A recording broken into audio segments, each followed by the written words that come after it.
në temën Pranvera Arabe dhe efektet e saj të mëtejme në Europë dhe në Ballkan. Për të debatuar në lidhje me këtë temë, kemi nderin që në mesin tonë i kemi Prof.Dr. Tarik Ramadan dhe Prof.Dr.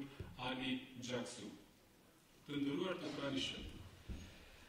Me sa duket, roli i mediave sociale për dëshmon efektin e tij, që gjithë informimi shkoj përmes mediave sociale, por detyrimisht e kam patjetër të them se dezinformimi më lehtë mund të bëhet në media sociale se çdo kund tjetër. Këtë po e shohim në rastet e fundit në Turqinë sotme, por po ashtu u dëshmua edhe sonte. Gjithë kujtuam se është në ora 6, në fakt po fillojmë pak më vonë.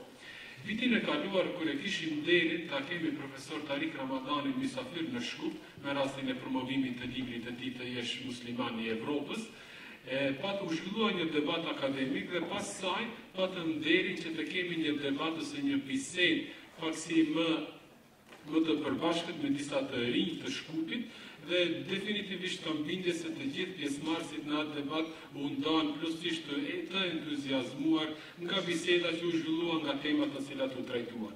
Edhe gjithë ajo vajtemi një shpresë se së shpejti do të mundemi të takohemi sërish në ndonjë eveniment tjetër.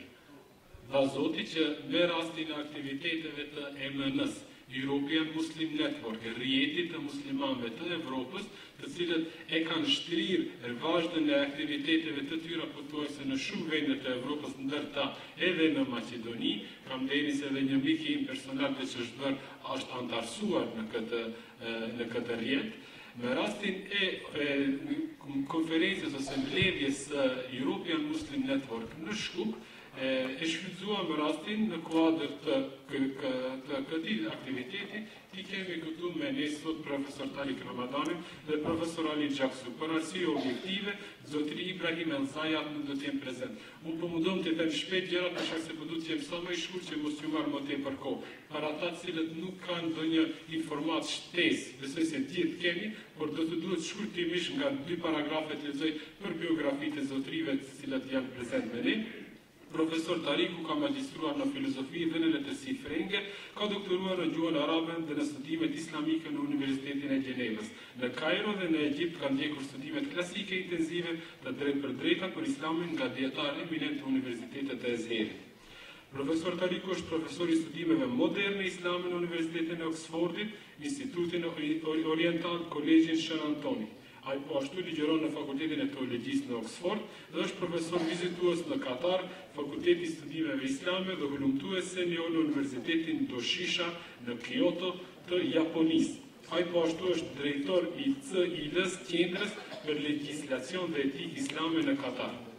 Shkrimet e tij, librat e tij, besoj se gjithë prej jush kanë pasur mundësi të dëgjojnë, të ndjekin debatet e kështu me radhë. Ndërsa Prof.Dr. Caksu në vjen nga Turqia, është profesor në Universitetin Ndërkombëtar të Sarajevës.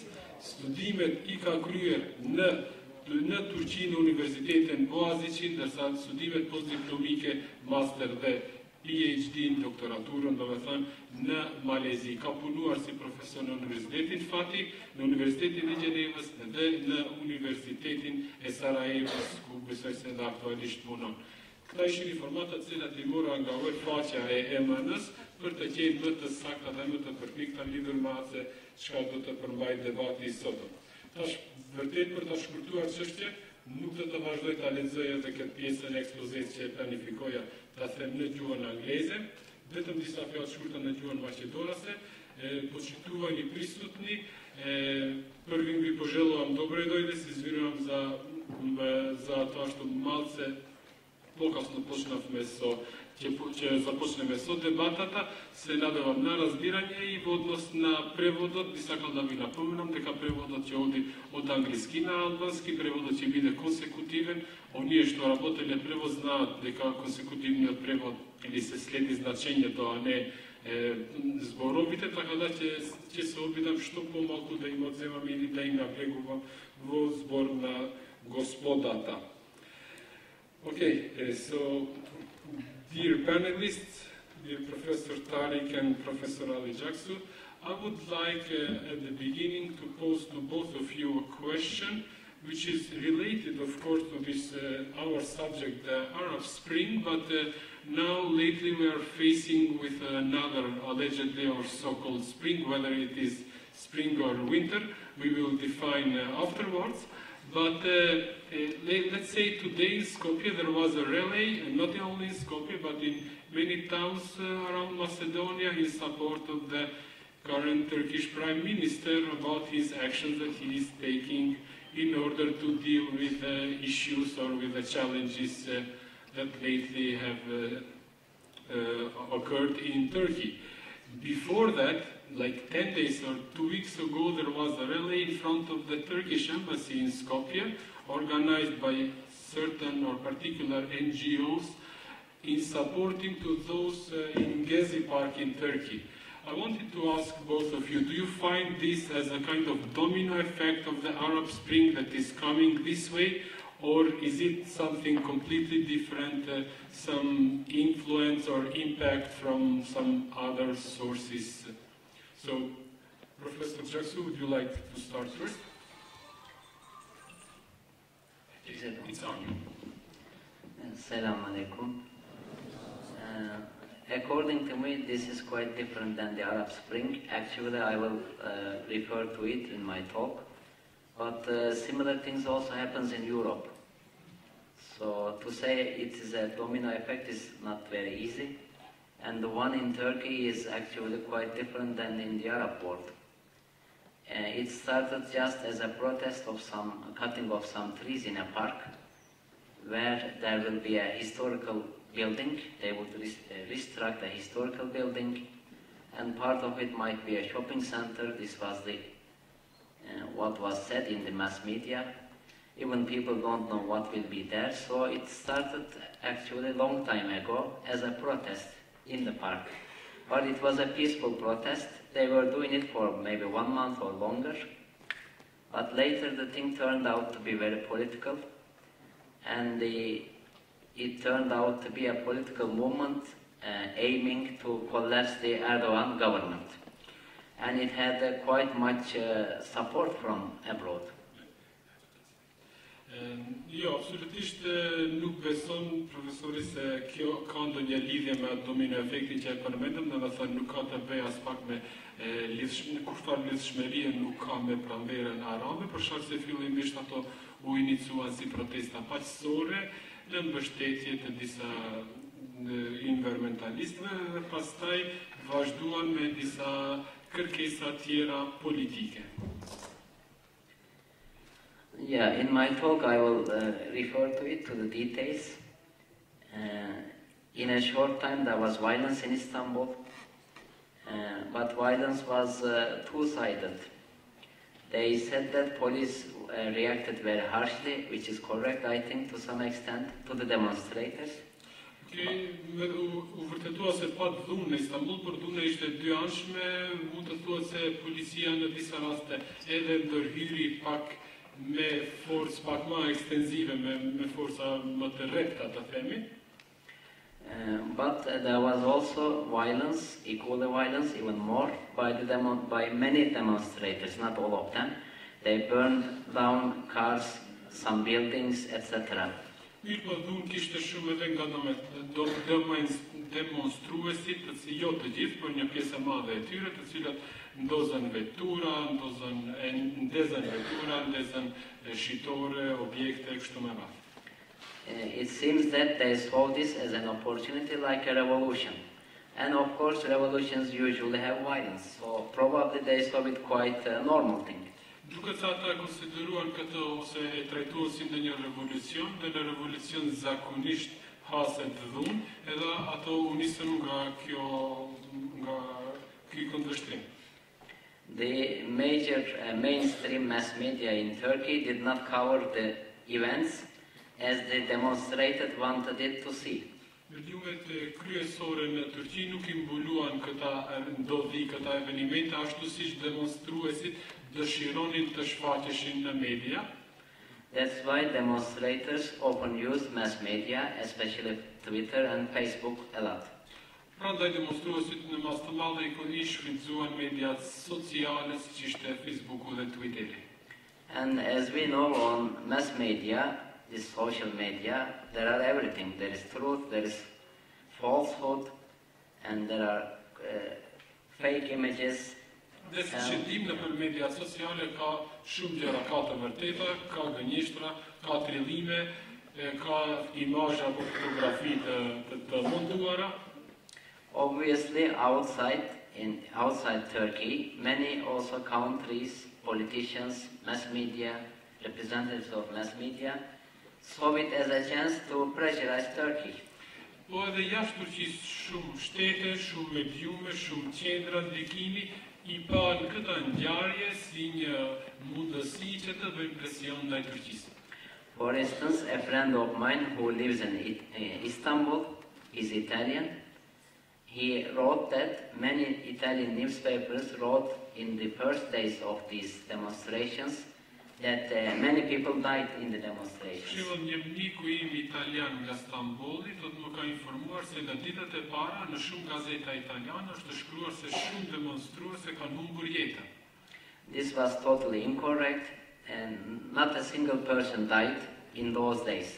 Që ishte absolutisht gënjeshtër për shkak se deri atë ditë ose gjatë atyre ditëve askush nuk kishte qenë I vdekur. In these violent events, which lasted like 2-3 weeks already, I guess now, only one policeman and one young person died. Në këta ndodhi të dhune, domethënë vetëm një polis dhe një djalosh I ri e ka humbur jetën.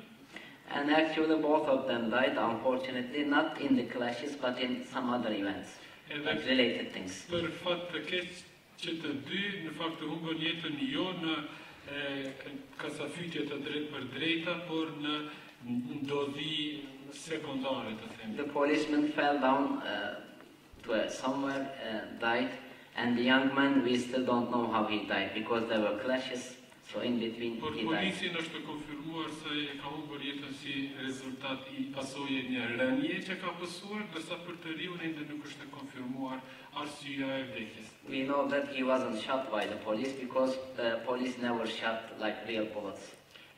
Fakt është se dim se ai se I riu nuk është vrarë, nuk është goditur me plomb nga policia për shkak se policët asnjëherë nuk kanë përdorur plumba të vërtetë. Yeah, I think that much is enough for the time being. Later I will mention some other things. Thank you. Professor Tarik? أعوذ من الشيطان الرجيم بسم الله الرحمن الرحيم سلام الله عليكم جميعا.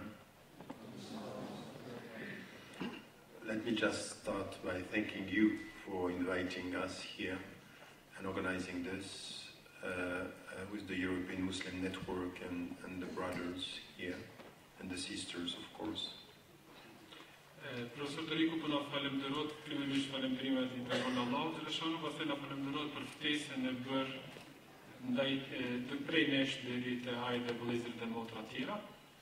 And 2 years after the first visit, it's a pleasure to be here again and to see so many people with us this evening, alhamdulillah. 2 vite pas vizitës së parë kemi mundësinë që të ju vizitojmë përsëri dhe të shohim shumë fytyra të reja, pra I falenderimet I takojnë Zotit. I agree with much of what was said before, even though I would advise all of us not to be naive and to be critically supportive of the Turkish government. Pajtohem përdojse me tëra që e tha parafolës im, vetëm se duhet të gjithë neve ose gjithë t'ju këshilloj që të mos jemi naiv dhe të mbështesim qeverinë turke, por me një qasje të duhur kritike. The first thing is you ask, is there something which is connected to what we call the Arab Spring? And it's quite clear that there are similarities. For example, the way they were using symbols and trying to use Taksim Square and trying to gather people to use the social networks, Twitter, Facebook and all this. This is all what was used, of course, in Tunisia and in Egypt. So there are similarities in what they tried to do.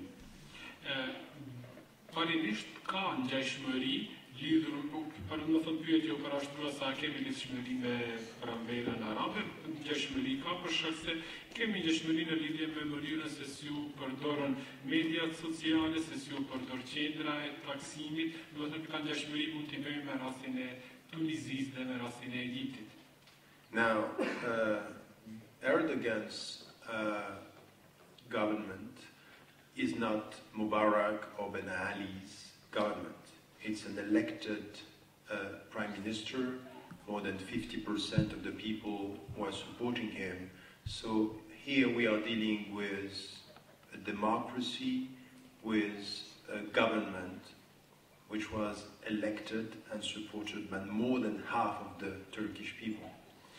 Rasti I qeverisë Erdoganit as pak nuk ka ngjashmëri me rastin e qeverisjes Bin Alit Tunizisë ose me rastin e Mubarakut të Egjiptit, për shkak se Erdogani ishte I zgjedhur në zgjedhje të rregullta dhe të drejta demokratike, ku e fitoi më shumë se 50% të mbështetjes së elektoratit dhe ka një qeverisje demokratike.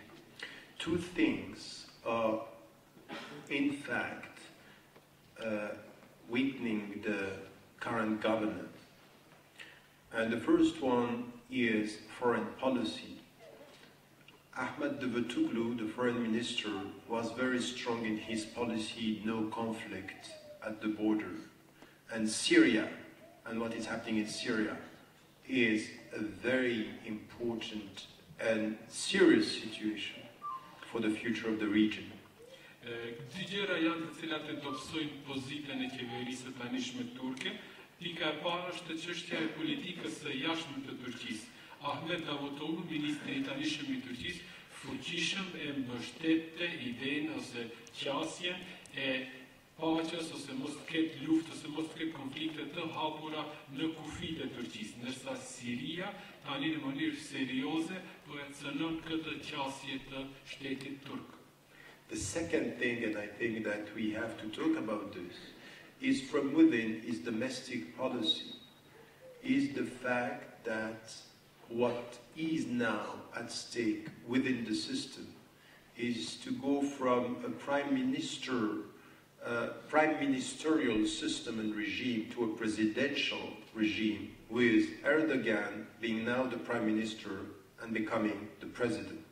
Çështja e dytë është çështja e politikës së brendshme të shtetit, ka të bëjë me çështjen e ndryshimit kushtetues, domethënë kalimit nga sistemi qeveritar në sistemin presidencial, nëse mund t'i emërtojmë ashtu, domethënë Erdogani si kryeministri I tanishëm të bëhet kryetari I ardhshëm. And many of the people in the streets, but not only in the streets, and this is where our support should be a serious one with awareness. Within the party, people are asking what is going to be the future of the regime from a democratic system to something which is a democratic system supporting the fact that he is going to stay more. And there are internal questions by people from the party about what is happening. Edhe njerëzit të cilët ishin në rrugëve dhe protestonin, por edhe mund të themi se edhe nga ata të tjerë të cilët nuk ishin dalur publikisht ta kundërshtojnë qeverisjen turke, bile madje mund të themi se edhe nga vetë brenda strukturave të partisë mund të haseshin zëra, të cilët thonin se çka vallë më tej pas ndryshimit nga ky sistem, kur do të përqendrohet më tepër pushteti dhe do të zgjatet pushteti I presidentit. And my conclusion about this is to send you also a message to all of you who are here, Muslims, but not only, if you are citizens.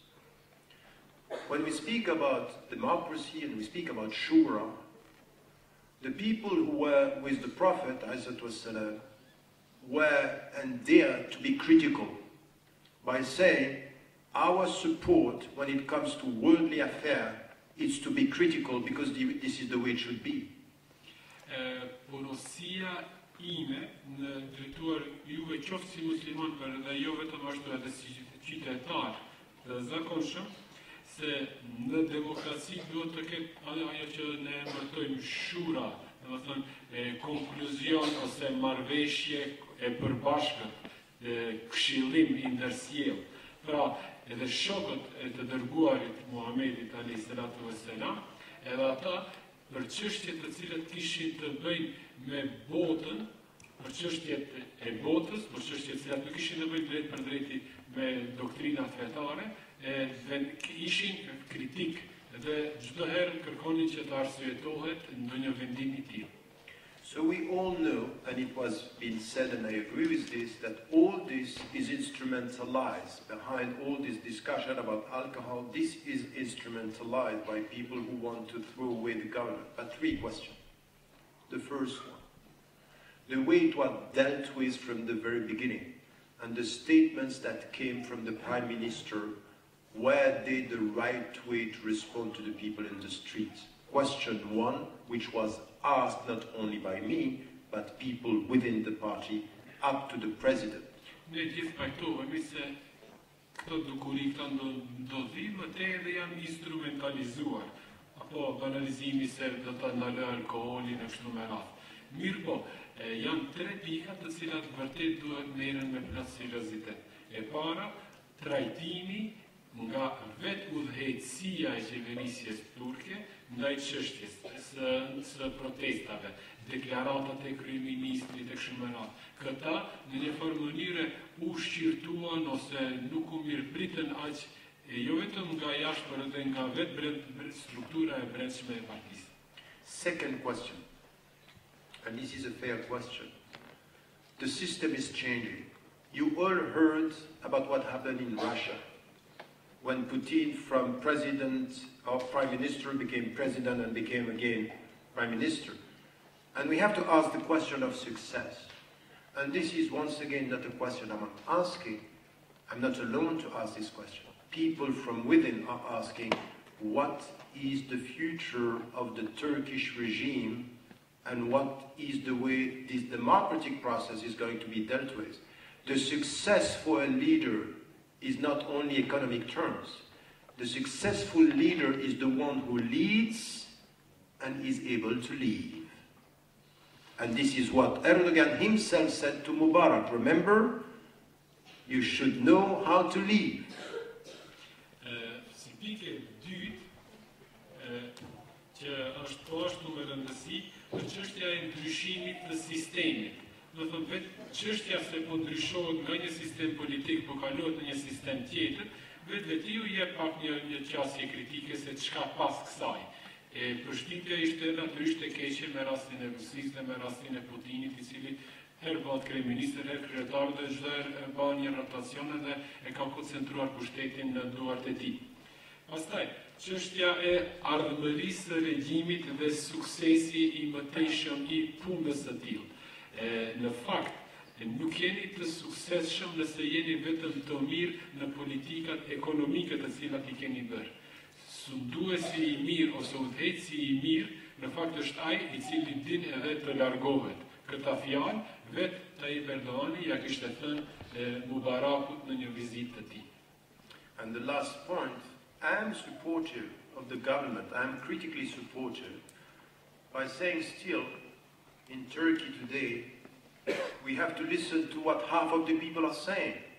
Yes, there is a majority supporting Erdogan, and he has the right to stay. But there is 40 to 48% of the people saying we are not happy. And what they are saying is that we need more freedom, minority should be protected, and we have to deal with things that have to do with the people. We need to listen to this. We can't just support the majority and neglect the minority. So these voices are raising concerns, and if we are consistent with our values as citizens, as Muslims, as Democrats, we have to be critically supportive and say, listen to the people.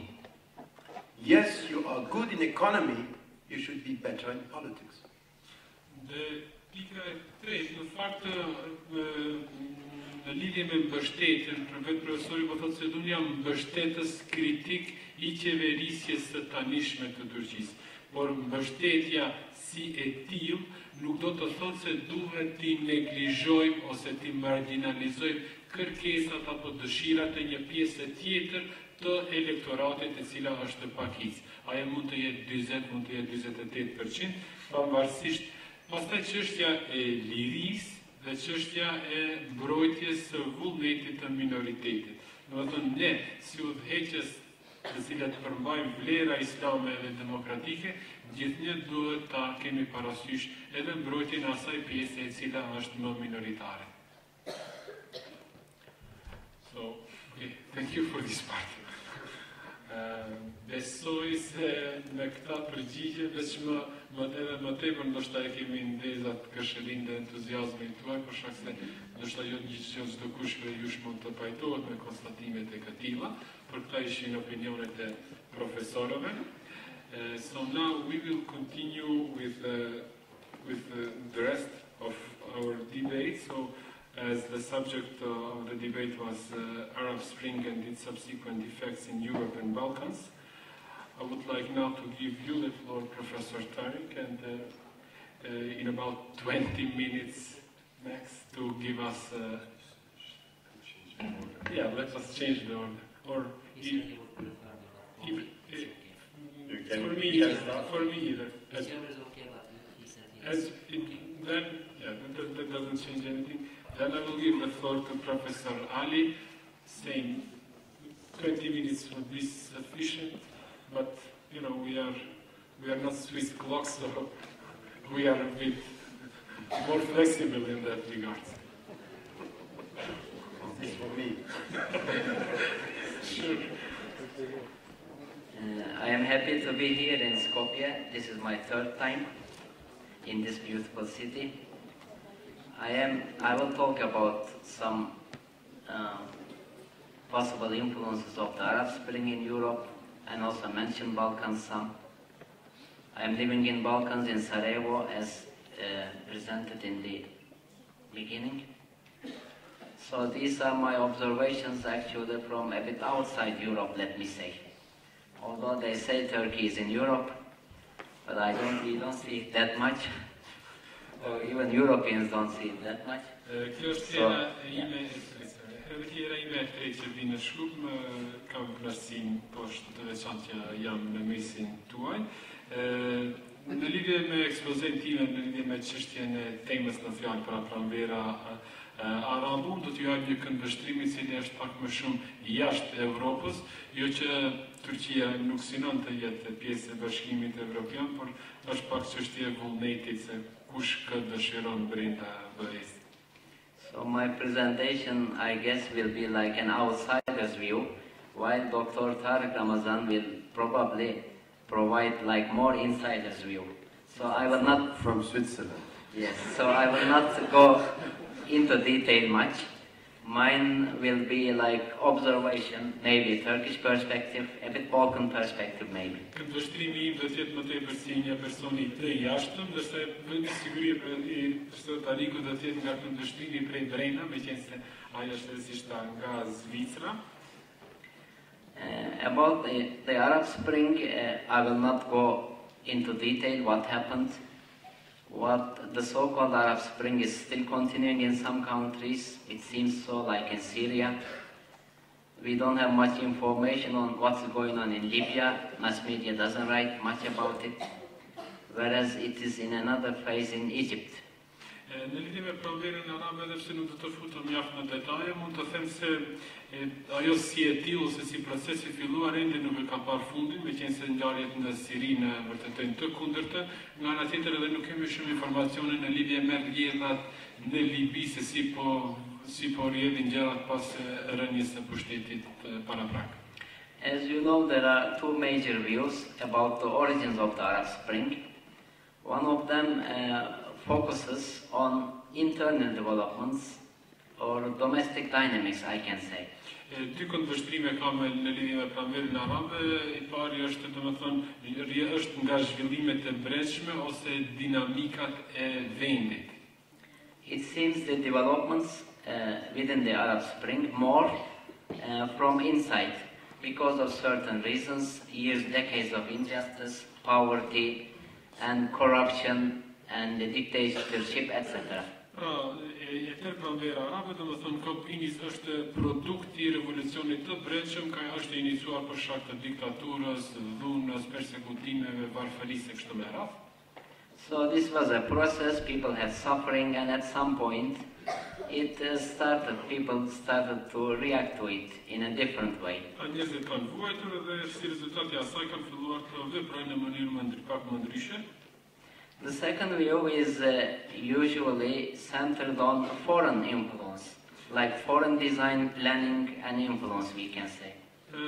Këndvështrimi I dytë është se Pranvera Arabe është produkt I ndikimit të jashtëm, madje është edhe një plan I hartuar nga jashtë. And here when we say foreign, what is meant is mostly American and European influence. Kur themi I jashtëm, kemi fjalën për ndikim amerikan dhe ndikim nga shtetet e Evropës. So according to this approach, Arab Spring was seen as a design from outside in order to shape the region in accordance with their plans and wishes. Pra dhe më thonë, nga ky këndvështrim, Pranvera Arabe shihet si një plan, si një projekt I hartuar jashtë shtetit me qëllim që funksionimi ose rregullimi I shtetit të bëhet ashtu sipas vullnetit të shteteve të jashtme. My view is closer to the first one. I see Arab Spring as a more domestic, native movement, although of course there are attempts to interfere by foreigners. Actually there are attempts also, as it happened in Libya, as it happens in Syria, etc. Sipas këndvështrimit tim, në fakt unë më shumë besoj se qasja e parë, domethënë Pranvera Arabe është më shumë rezultat I vrullit të brendshëm sesa I ndonjë ndikimi të jashtëm, do nëse nuk mund të përjashtojmë ndikim të jashtëm siç ishte rasti me Libi kur pati intervenime nga jashtë ose siç rrethana me Sirinë. Of course, when I say foreign interference, it is not exclusively Western one. For example, in Syria, we see Turkish interference, Saudi Arabia, Qatar, Iranian influence, etc. Kur themi për ndikim nga jashtë, nuk do të thotë se ne do e mos është fjala për ndikim nga perëndimi, për shkak se siç është rasti me Sirinë, kemi ndërhyrje, të themi kushtimisht diplomatike nga Irani, Turqia, Arabia Saudite, Katari, kështu me radhë. So there is an interesting quotation. Actually, I am quoting from my memory. This is in the beginning of the Arab Spring. This is said by Robert Fisk, a journalist who is an expert in the Middle East. Robert Fisk, një ekspert gazetar për lindjen e afërme, kam një citat të tij, të cilin dua t'ua them citoj para jush. He said that in the beginning, in the first, I think, weeks of the Arab Spring, he said roughly like this: Arabs can depose, can remove their dictators, but in the West we can't even touch our dictators. And what he meant, our dictators, by our dictators, was actually bankers. Robert Fisk, nëse dëgjova mirë emrin e gazetarit të ekspert për lindjen e afërme, tha se arabët janë në gjendje pas kanë kapacitet që ti heqin qafet diktatorët e tyre, ndërsa ne në perëndim nuk guxojmë ose nuk kemi fuqi t'i rrezojmë diktatorët tanë, mirë po kur e tha këtë fjalë, ai mendonte kishte fjalën se diktatorët e perëndimit janë bankierët. Actually, this was quite striking for me because he saw the situation in the West, in the USA, and even in Europe, not much very different than the Middle East, in spite of the democratic tradition and quite different political systems in Europe. Në fakt për mua kjo vërtet ishte një deklaratë shumë goditëse, kunguese për shkak se ai nuk shihte ndonjë dallim të madh nga sistemi ose mënyra e funksionimit të shteteve të lindjes së mesme me shtetet e Evropës, Perëndimit dhe Amerikës kur është fjala për këtë liri. As one EU official put it rightly, this is a quotation, the Arab Spring was and is about human dignity. Poshtë një citat, dhe më thënë Pranvera Arabe ka të bëjë me dignitetin njerëzor. about putting citizens, people at the heart of politics and policies. Për t'i vënë njerëzit në qendër të politikave dhe politikbërjeve. It was and is about equality of opportunities and about equality before the law. Ka të bëjë me barazinë për mundësitë dhe barazinë për paraligjit. In his quotation, he continues with, of course, several reasons or factors like demographic, economic slowdown, unemployment, corruption, etc. He doesn't deny, of course, the role of such things. Ai normalisht se nuk e mohon rolin ose efektin e demografisë, rolin ose efektin e varfërisë dhe mungesës së lirisë kështu me radhë. From here I will continue about Muslims, and yes, Muslims still have a long way to go in providing human rights and equality and have much to learn from West in terms of principles and ideas. Muslimanët nga ana tjetër kanë shumë e ndërruar për të bërë, për të mësuar më tepër ose për t'i vënë në praktikë çështje që kanë të bëjnë me të drejtat e njerëzve dhe për t'i mësuar praktikat e Evropës. But as I will explain in my talk, today politically both the United States and many EU countries are not in a position to preach about human rights and condemn others, including the Muslim world, for failure, because I believe they themselves are not in a very good condition. Mirë, po nga ana tjetër as SBA-t, as disa vendeve të BE-s nuk mund të marrin të drejtën t'i dënojnë disa shtete muslimane në lidhje me çështjen e mbrojtjes së të drejtave dhe lirive të njerëzve kështu me radhë, për shkak se vetë kanë lëshime, vetë kanë mangësi në këtë drejtim. If we will name any kind of popular reaction like spring, actually United States had recently had its own spring and maybe still having it. Nëse mund të emërtojmë diçka me atë që vetëm është bërë termi popularizuar pranvera e këtyre ose atyre, vetë SBA-t para të kohë e patën një pranverë të tillë, e cila si duket ende po vazhdon. As we know, Obama came to power, he was elected twice, and his slogans was "Yes, we can." E dim se Obama u rizgjot dhe slogani I tij ishte po ne mundemi. He promised a real change for the people. Ai premtoi ndryshime të vërteta, esenciale për njerëzit. But from outside we didn't see very drastic changes in many issues. Mirë, po nga jashtë nuk pa ndryshime të mëdha, ndryshime drastike në shumë çështje. In spite of the huge economic crisis in the country, he still supported Wall Street bankers, saved their bankrupt institutions. Përkundër krizës ekonomike, ai përsëri I mbështeti bankierët e Wall Streetit, të cilët vazhduan atë avazin e tyre të institucioneve të korruptuara. Even didn't tax them like higher. At some point, if I'm not mistaken, he lowered the tax rates, their tax rates. Edhe nëse nuk gabohem, madje edhe nuk I ngriti taksat ose tatimet e para për ato më të pasurit, madje në sekuenca të saktuara edhe I zbriti. As we know, there was a movement, Occupy Wall Street. It was a peaceful movement criticizing this kind of privileges of the bankers.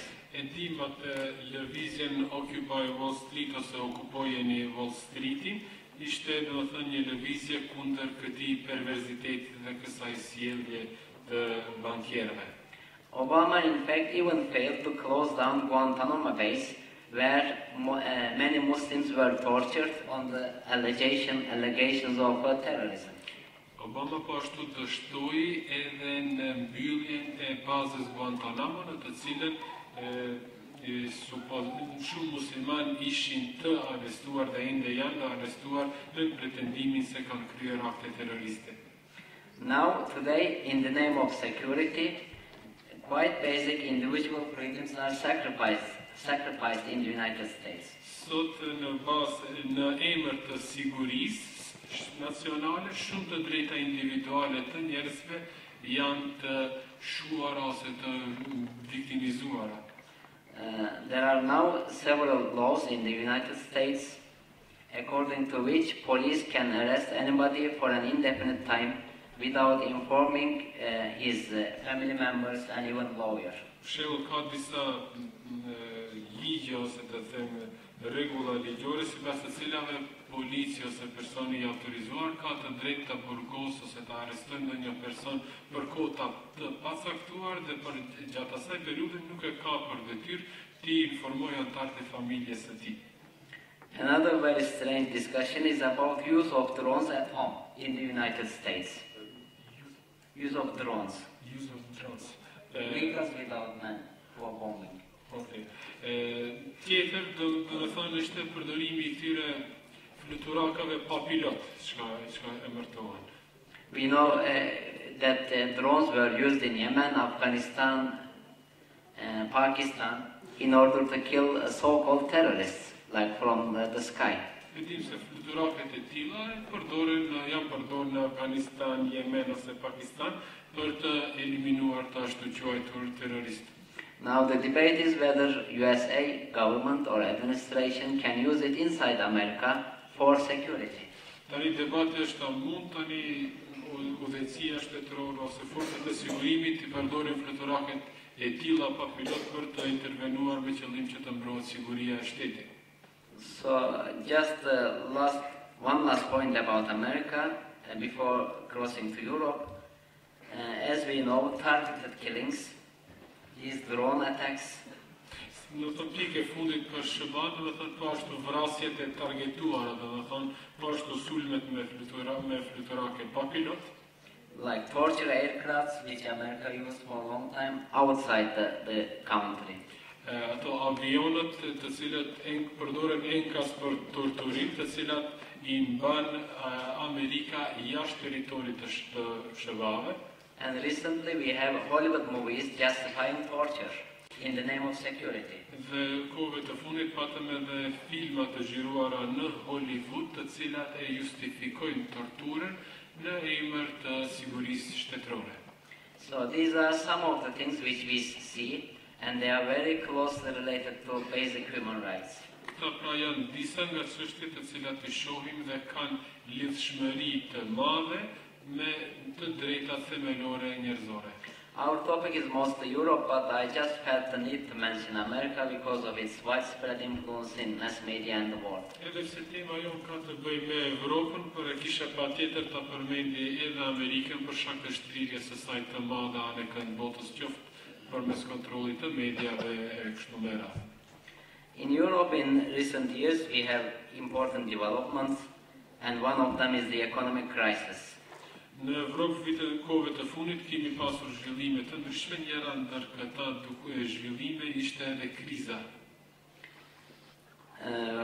For example, just one result of this, in several countries in Europe, they are talking about neocolonialism as practiced by, for example, Germany and France.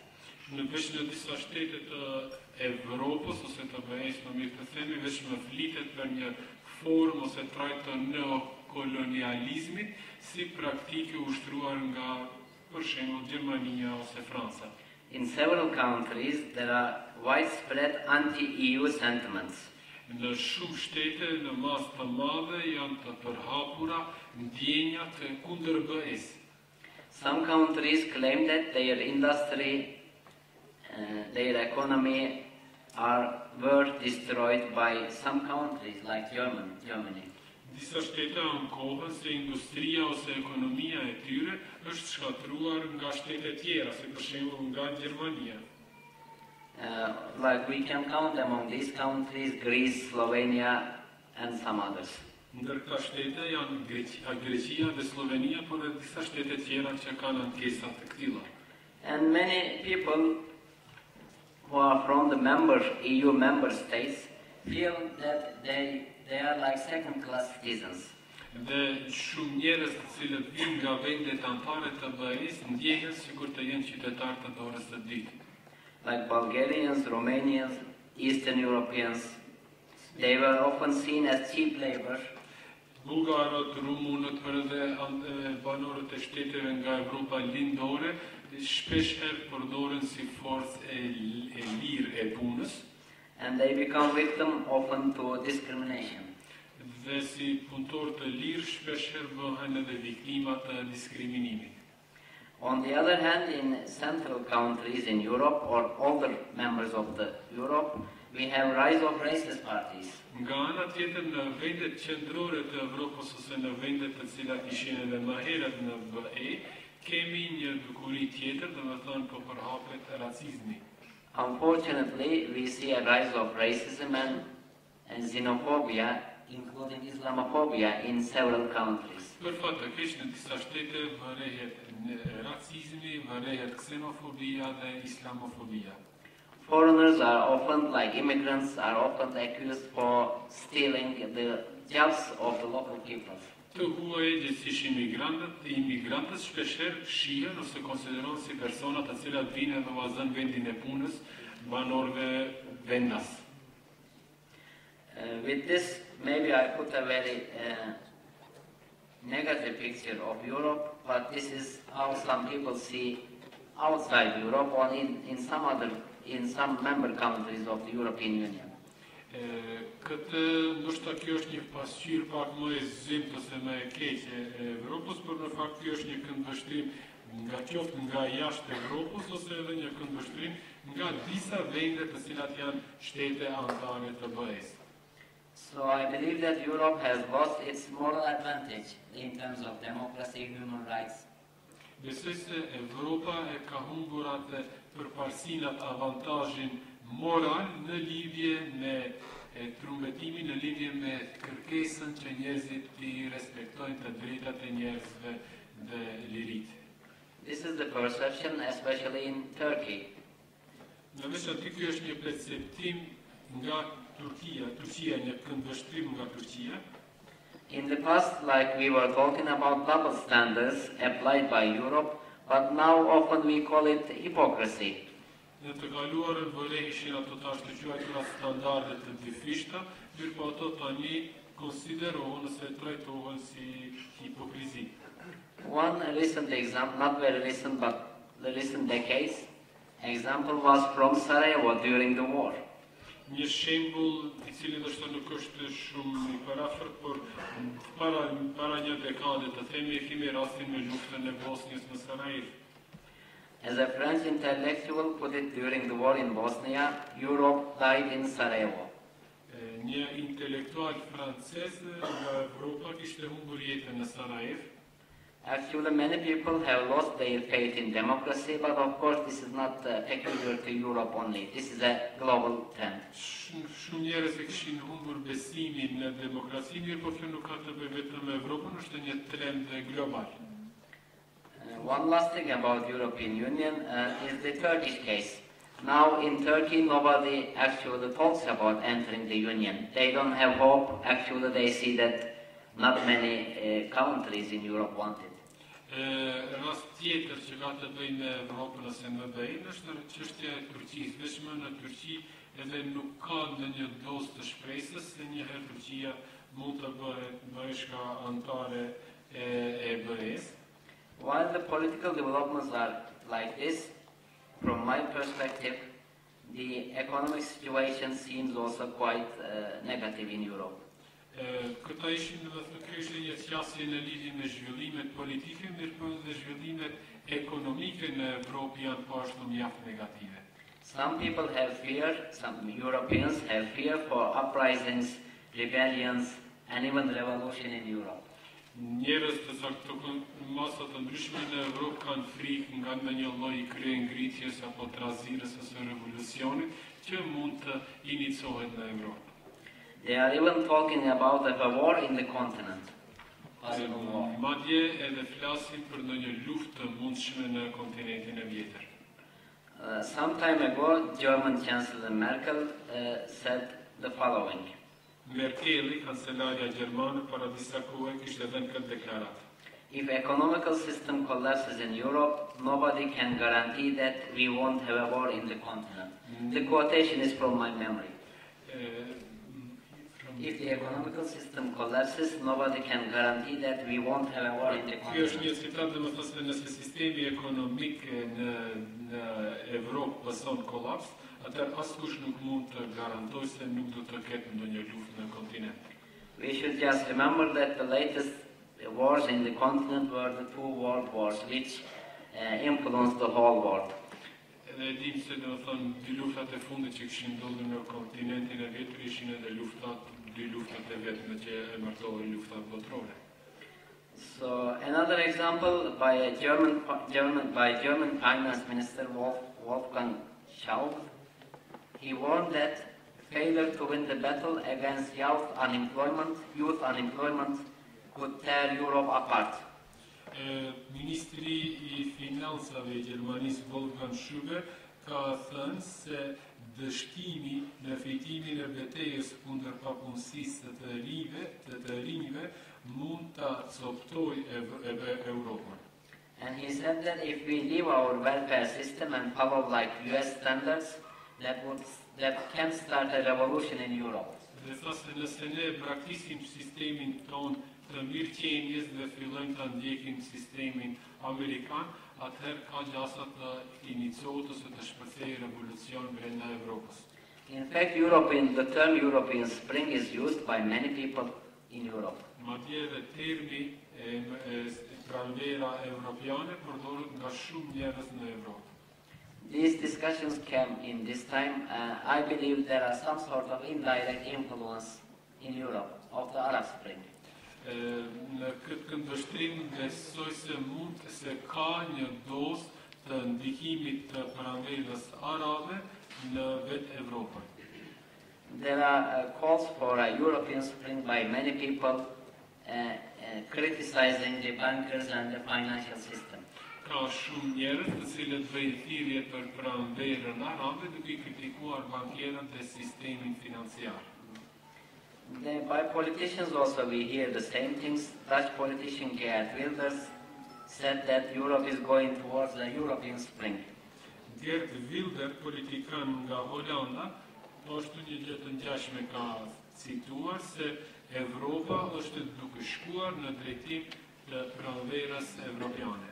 In his view, European Union was the corrupt government which should be overcome, it should be deposed. Sipas tij, BE-ja është ajo qeveri e korruptuar e cila duhet të hiqet nga sundimi. As we know, there are discussions about cosmopolitanism in Europe. I mentioned xenophobia, racism, etc. So some people support that Europe should get rid of the foreigners, whereas some others support that Europe should be more cosmopolitan. Çështja e kosmopolitizmit në proporcion me xenofobinë, do të thënë kemi struktura, kemi masa të cilat kërkojnë që Evropa duhet të pastrohet nga të huajit, ndërsa nga ana tjetër kemi edhe individë ose grupacione të cilat promovojnë kosmopolitizmin për krahjen e të tjerëve. So according to my observation from outside, several people talk about European Spring. Some of them are more racist against foreigners. They want to change in the system. But some of them are more cosmopolitan. They are more constructive. They just believe that normal people should be given power in the European political systems. Do të thonë, ka nga këndvështrimi im prej jashtë, shoh se ka grupacione të ndryshme të cilat bëjnë thirrje për pranverën evropiane, disa sosh bëjnë në emër të racizmit, në emër të ksenofobisë, pastrimin nga të huaj, ndërsa të tjerët bëjnë në emër të luftës kundër korrupsionit, dhe ata janë këta kosmopolitët. Finally, I will talk a bit about the so-called Turkish Spring. Në fund disa fjalë edhe në lidhje me pranverën turke. We have already mentioned, me and myself and Dr. Tarik Ramadan. I have a few more things to add.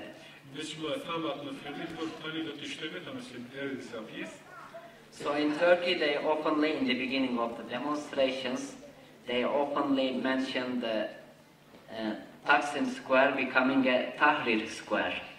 Në fillim do të thonë kërkohej që ai sheshi Taksim të bëhet sikur që ishte sheshi Tahrir. This was an open reference to the Arab Spring, of course,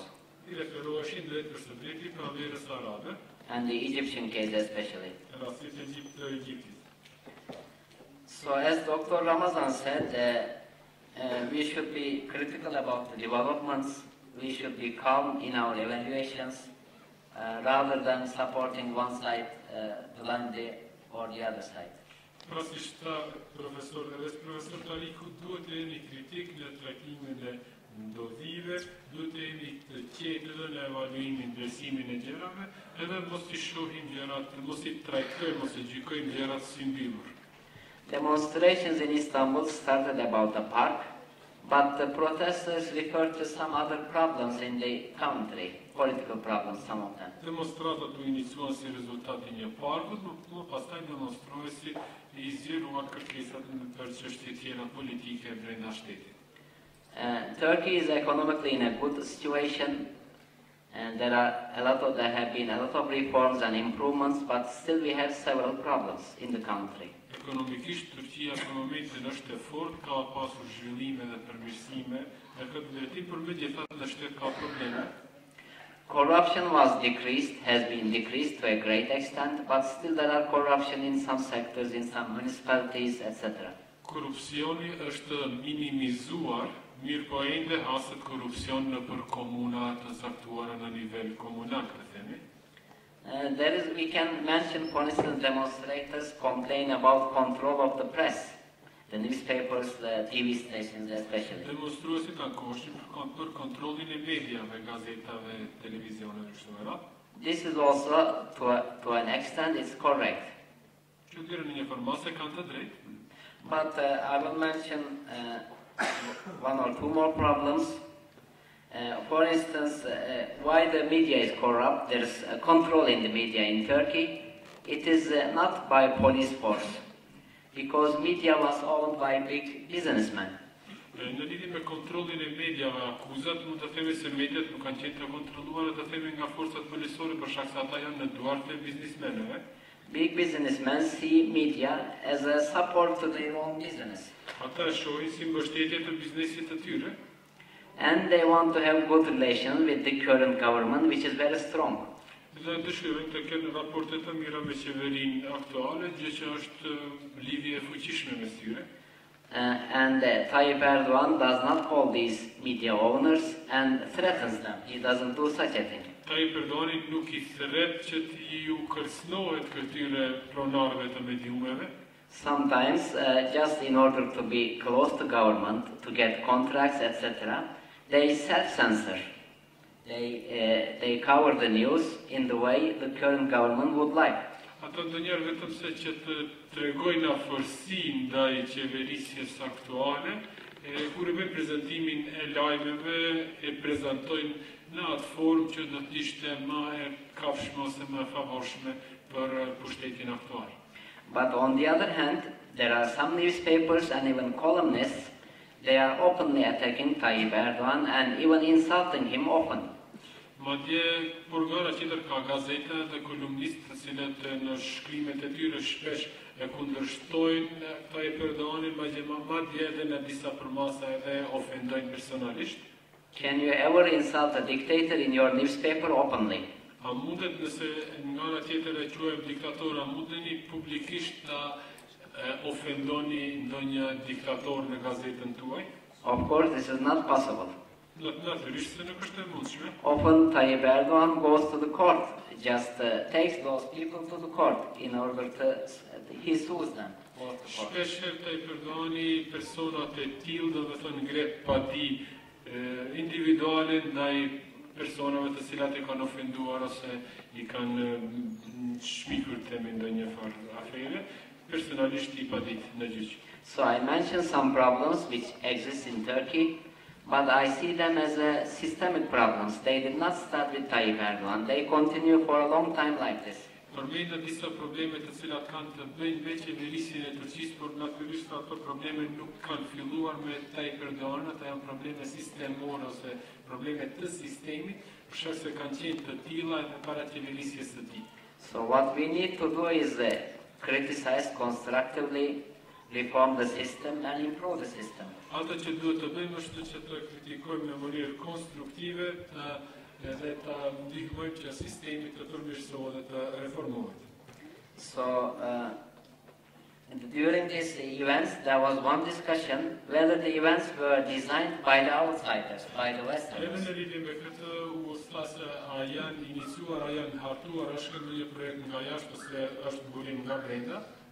And there are many people from inside and outside Turkey claiming that these were to a great extent designed from outsiders because of the great improvements Turkey achieved recently. Kishte shumë sosh që konsiderojnë se këta ndodhi ishin të iniciuara nga jashtë për shkak të zhvillimit të madh ekonomik të cilin Turqia kishte arritur. One of them, Turkey finished its debt to IMF. Another one, Turkey has almost finished the Kurdish problem, which busied the country for 30 years.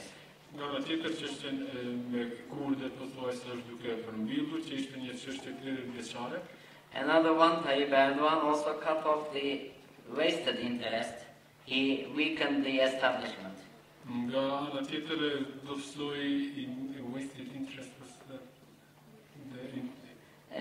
He just weakened the businessmen who abused the system for their interests.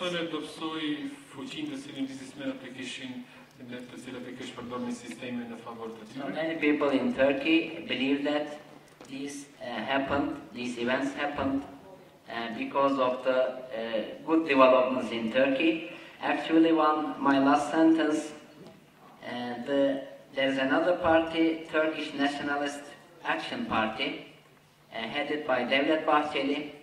He refused to join these demonstrations. He said that these are designed from outside. So this is another party, head of party. He said that the events are designed from outside. Përveç kësaj do të thonë në kishte edhe një udhëheqës të partisë tjetër, asaj BHP-si që njohim ne, do të thonë partia e kryesuesit së cilës është Devlet Bahçeli, I cili ka thënë se ne nuk do t'i mbështesim, nuk do të marrim pjesë në këta protesta, për shkak se janë të hartuara, të projektuara jashtë Turqisë. Thank you very much. Thank you to Professor Caksu. Thank you for your meticulous explanation of Arab Spring and its effect to Europe, America, and then we came back to Turkey again. So thanks a lot. Now the floor goes to Professor Tarik Ramadan.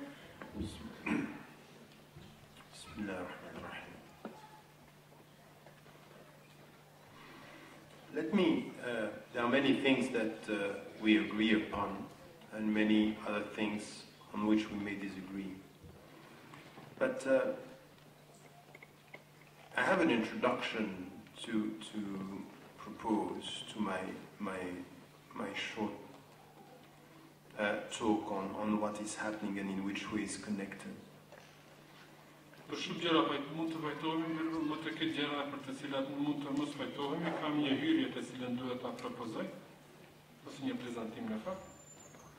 I think we have to be very, very cautious. Muslims in particular, but everywhere. We have now situations where we are all driven by emotions, and Muslims are translating religion into emotion. Mendoj duhet të gjithë jemi shumë të ndërgjegjshëm, muslimanët parazi, gjithashtu edhe gjithë të tjerët. Mendoj se situatat janë shumë të drejtuara nga emocionet. Edhe ne në fakt edhe religionin e përcjellim ose e transformojmë në emocion. You know, there are people here who are not Muslims. And we are all looking at the world and trying to understand what is happening. Mund të ketë në mesin audiencës dhe persona të cilat nuk I takojnë fesë islame, por do të them se në fakt ne gjithë shikojmë botën dhe dëshirojmë të detektojmë se çka po ngjan. And there is something that we are going to do in 1 month that is shared by all the people around the world.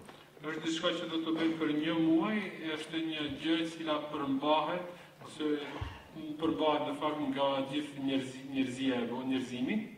Ya ayyuhalladhina amanu kutiba alaykumus siyam kama kutiba alal ladhina min qablikum.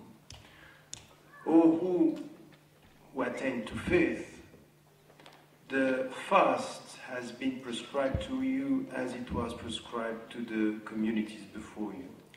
Dhe më thënë, për një muaj presim të na vi muaji Ramazanit, ajetin që në citoi profesori, dhe më thënë ju besimtar u është bërë obligim agjerimi, sikur se u është bërë obligim edhe popujve para jush.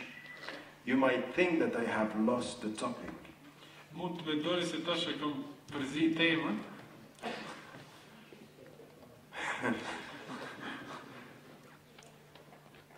I don't.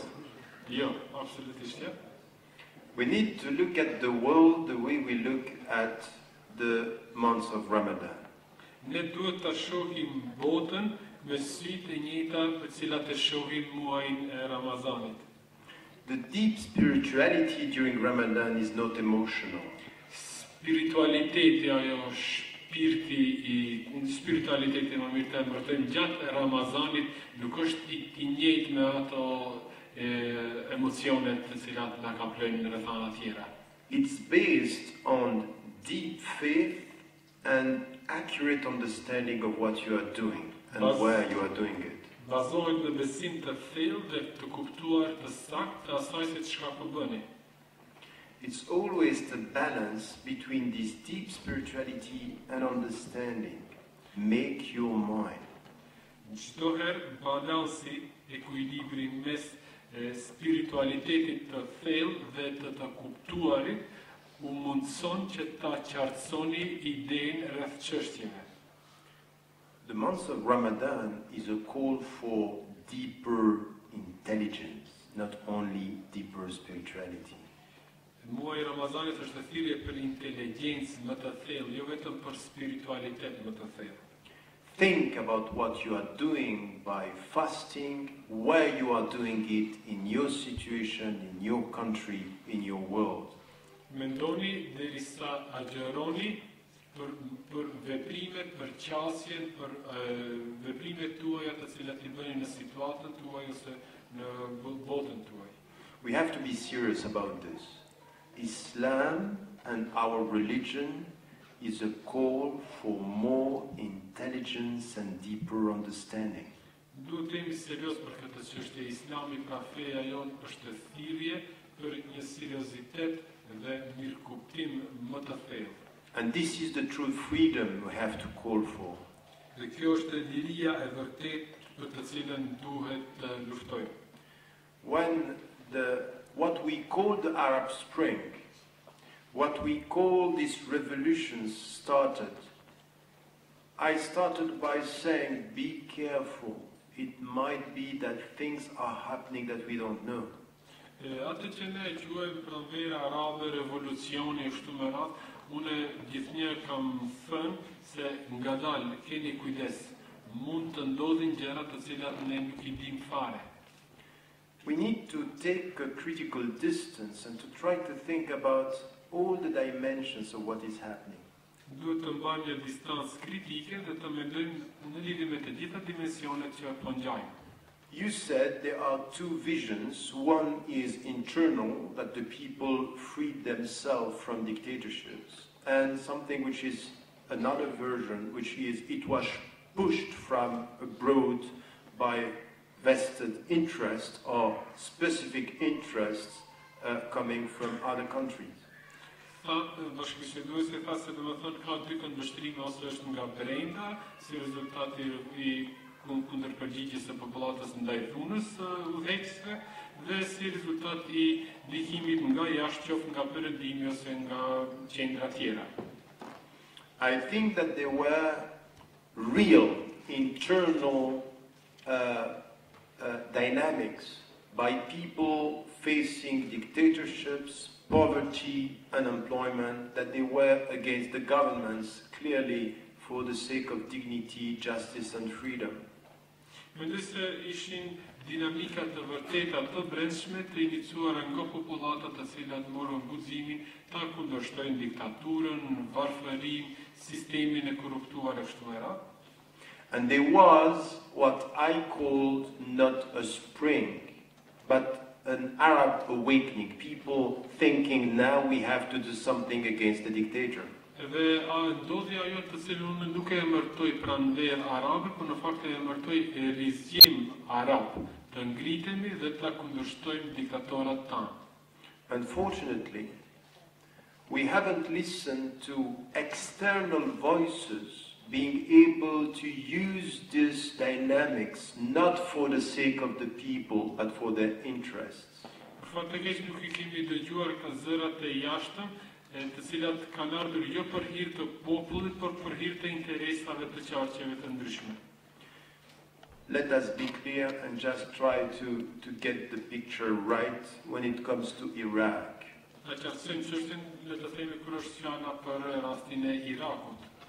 We heard and we knew that there were lies coming from the US administration when they spoke about weapon of mass destruction. This was a lie, and they used the call for freedom against Saddam Hussein not for political reasons, but for economic interests.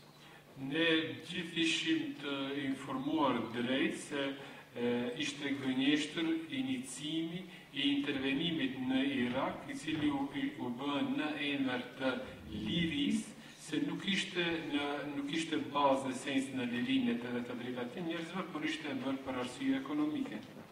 Our problem is that we look at the narrative that is sold to us.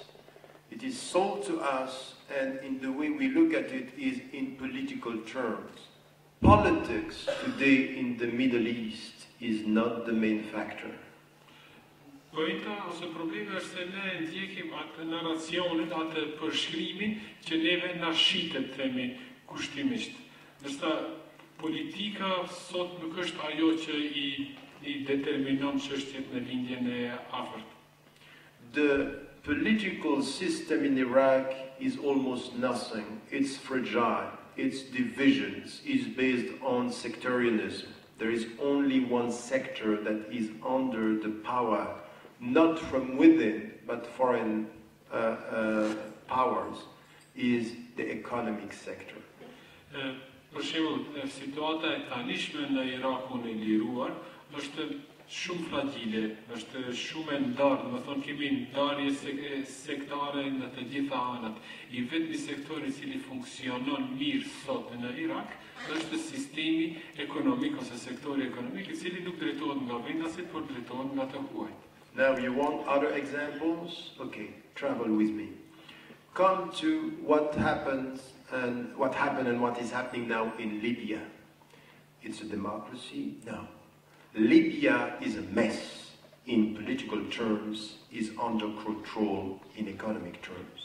Në këndvështrim politik, por edhe në këndvështrim ekonomik, nëse dëshironi më shumë shembuj, profesori po thotë ashtu, le të udhtojmë bashkë, le të bëjmë tash një përshkrim. Rasti I Libisë, Libia duket si një shtet funksional absolutisht, Libia është një shtet I plotësisht I rrënjosur pa kurfar sistemi funksional. You heard about northern Mali with these extremists, Muslims who were imposing Sharia in northern Mali. Keni dëgjuar për rastin e Malit verior me ata muslimanë ekstremistë të cilët impononin shariatin? Now is under control of the French presence, a European country. Tani janë në kontrollin e francezëve, një shteti evropian. What do you have in northern Mali? Only the Sahel, or do you have uranium, gas, and oil? This is what is there now, under the authority and transnational corporations that are controlling the whole region in Mauritania, in Mali, in Niger. It's not politics, it's money. Rasti I Malit, po jo vetëm I Malit, edhe I Nigerit, edhe I Mauritanisë. Çka kemi në atë territor? Ato është vetëm një Sahar, plot me rreth absolutisht e kundërta, domethënë në këtë territor ka pasuri nëntoksore, siç është uraniumi, gasi dhe nafta. Travel with me again. Tunisia. Vazhdojmë udhëtimin, shkojmë në Tunizi. Tunisia is an unsettled country in political terms. Është shtet jo funksional nga segmenti politik. In economic terms, Tunisia cannot survive without the World Bank and the IMF. Ekonomikisht Tunizia nuk mund të mbijetojë pa bankat që bëjnë huadhënie dhe pa Fondin Monetar Ndërkombëtar. From within, no political stability, secularists against Islamists against Salafi from within are dividing the country. No political stability. Nga brenda ka domethënë ndarje sektoriale, në bas të sekteve të themi, ka kundërshtim ndaj selefive ose ndaj islamistëve. Travel with me, come to Egypt. Vazhdojmë në Egjipt. No political stability. S'ka stabilitet politik. No security. Nuk ka siguri. No social justice. No struggle against corruption. Nuk ka drejtësi sociale, nuk ka luftë kundër korrupsionit. Egypt is more than 5 years ago under the full control of the World Bank and the IMF. Once again. Egjipti tani është më tepër në kontrollin e Bankës Botërore dhe FMN-s se sa ka qenë para 5 viteve. So it has nothing to do with politics, it has to do with money. Pra nuk është fjala për ndryshime politike, por është fjala për të holla. Welcome to the Arab Spring. Mirë se erdhët në Pranverën Arabe. No, this is not good news. I don't know why you clap. Nuk është një lajm I mirë. Nuk më duket një arsye e mirë që duar përfitojmë. Okay, you want to carry on, travel with me. Travel with me because what is coming is even more serious. A doni të vazhdojmë me temën e udhëtimit e jani me mua sa ajo që vjen është edhe më e vështirë. All the movements, and by the way, we can add to this the stability in Algeria based on the economic power and oil directly connected to the European countries, France and the States. Stabiliteti I Algjerisë është thjesht fal ndikimit ekonomik gjithsesi shfrytëzimit të resurseve të naftës nga Franca dhe SBA. Now, come to travel with me and come to the petromonarchies. Të kalojmë te monarkitë e petrolit e naftës.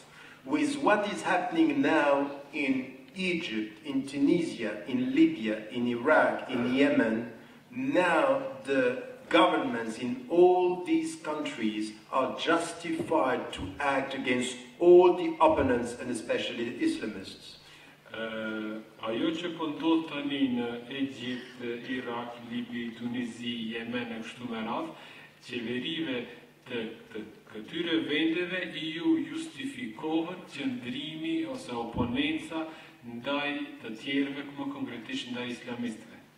All the oppositions that yesterday was supported because they were acting against corruption and promoting transparency and being supported by the people, today are losing their credibility by being in charge in political terms when they don't control the economic equation.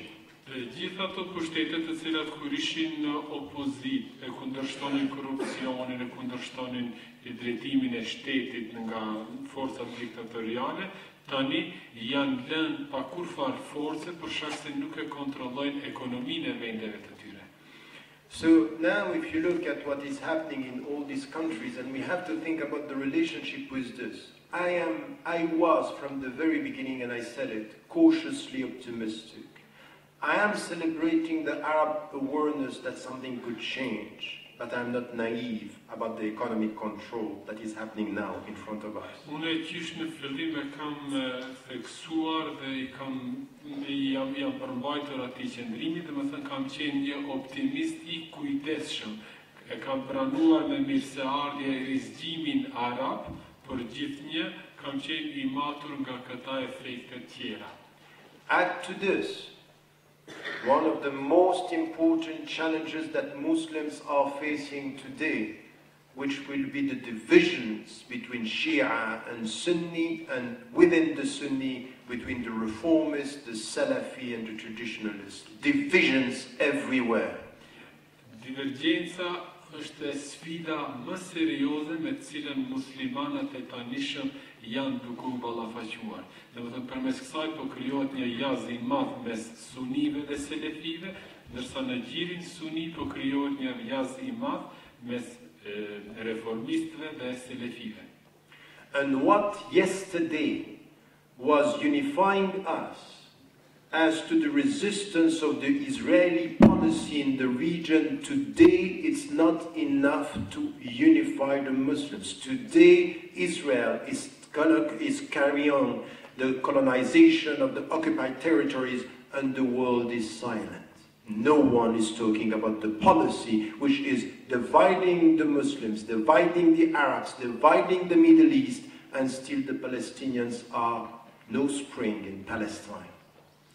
Fatkeqësisht në fjalinë e fundit për fillim nuk ka pranverë për Palestinën, se ajo që ishte pikë e përbashkët ose pikë referimi për të gjitha shtetet arabe ishte qëndrimi unifikuar në lidhje me raportin ndaj Izraelit. Mirë po këta divergjenca që tani po zhvillohen ose po dalin edhe më tepër në sipërfaqe, edhe më tepër po ngulfatin atë zë që mund të inicohet ndaj politikave kolonizuese në territoret e Palestinës nga ana e pushtetit të Izraelit. So let me end and complete the picture and also open channels for us to be active and full of hope in many ways, but I don't want to start speaking about hope while having a very distorted perception of the reality. Të përfutoj imazhin duke bërë një përshkrim të gjendjes, por pa mos dhënë ndonjë shpresë për shkak se ende nuk kemi një këndvështrim të qartë të realitetit objektiv. The political openness that we have seen over the last 3 years with, the fall of the dictators in Egypt, Tunisia, and openness in some other countries, Morocco, Jordan even, Yemen, and Libya, of course, all this resulted in one thing which is a major new reality, is opening the markets in the Middle East. The dictators have fallen, but the markets are now open. Coming back to the World Bank and the IMF. All the markets now are under control.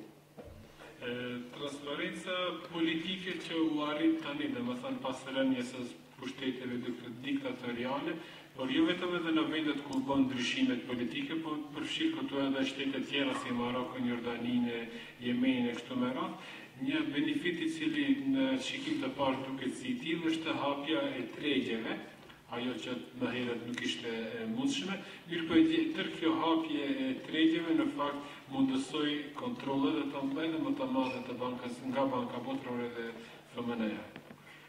The new actors don't care about democracy. We think that's the purpose. They don't care.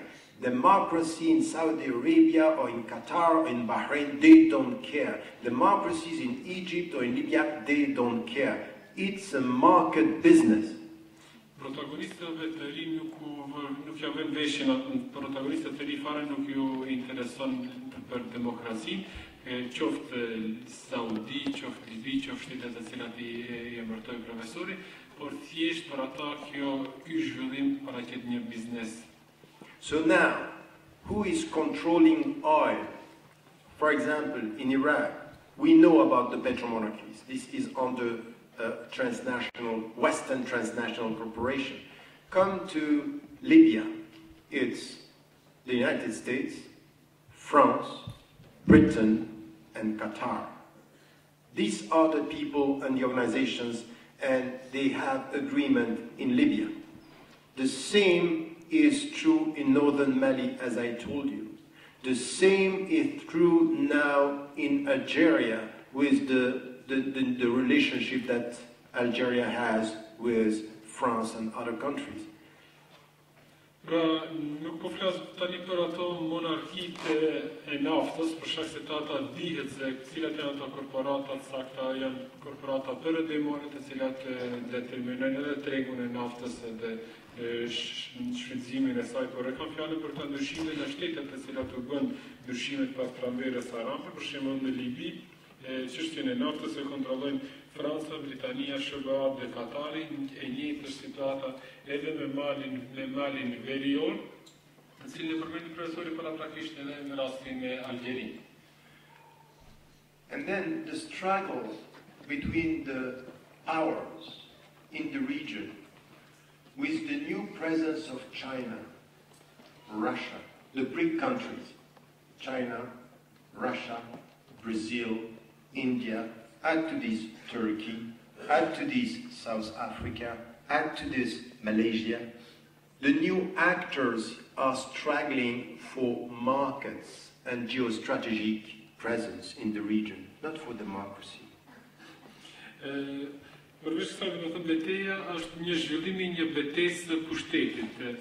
E dim atë bllokun BRIC që quhet, i përmbajtur me themi i formuar nga Brazili, Rusia, India, nëse e kam korrekt, por përveç tyre tani po e shtojmë të themi edhe Turqinë, po e shtojmë edhe Malezinë, po shtojmë edhe shtete tjera, të cilat po ashtu synojnë të shtrihen në këta tregje. Po nuk është pointa për arritjen e një sistemi ose vlere më të lartë demokratike, por për të gjetur shtrirje në treg. So, I'm very cynical about Syria. And I said it at the very beginning of the whole war within. I said it 1.5 years ago. There is an agreement between, on one side, the United States and the European countries, on the other side, Russia and China. They agree not to agree on Syria. Fatkeqësisht do të jem pak cinik në lidhje me të rastin e Sirisë, por këtë çështje e kam thënë qysh në fillim, e kam thënë qysh para një vjet e gjysmë. Ka një marrëveshje mes SBA-ve, vendeve të BE-s, nga njëra anë dhe Rusisë dhe Kinës nga ana tjetër, të cilat për rastin e Sirisë janë marrë vesh të mos merren vesh. The more the war, the internal war is lasting, the more they are making money.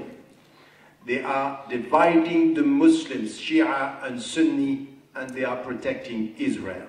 The more it lasts, the more the interests are locally protected. And this is known in American jargon, it's known as low-intensity conflict.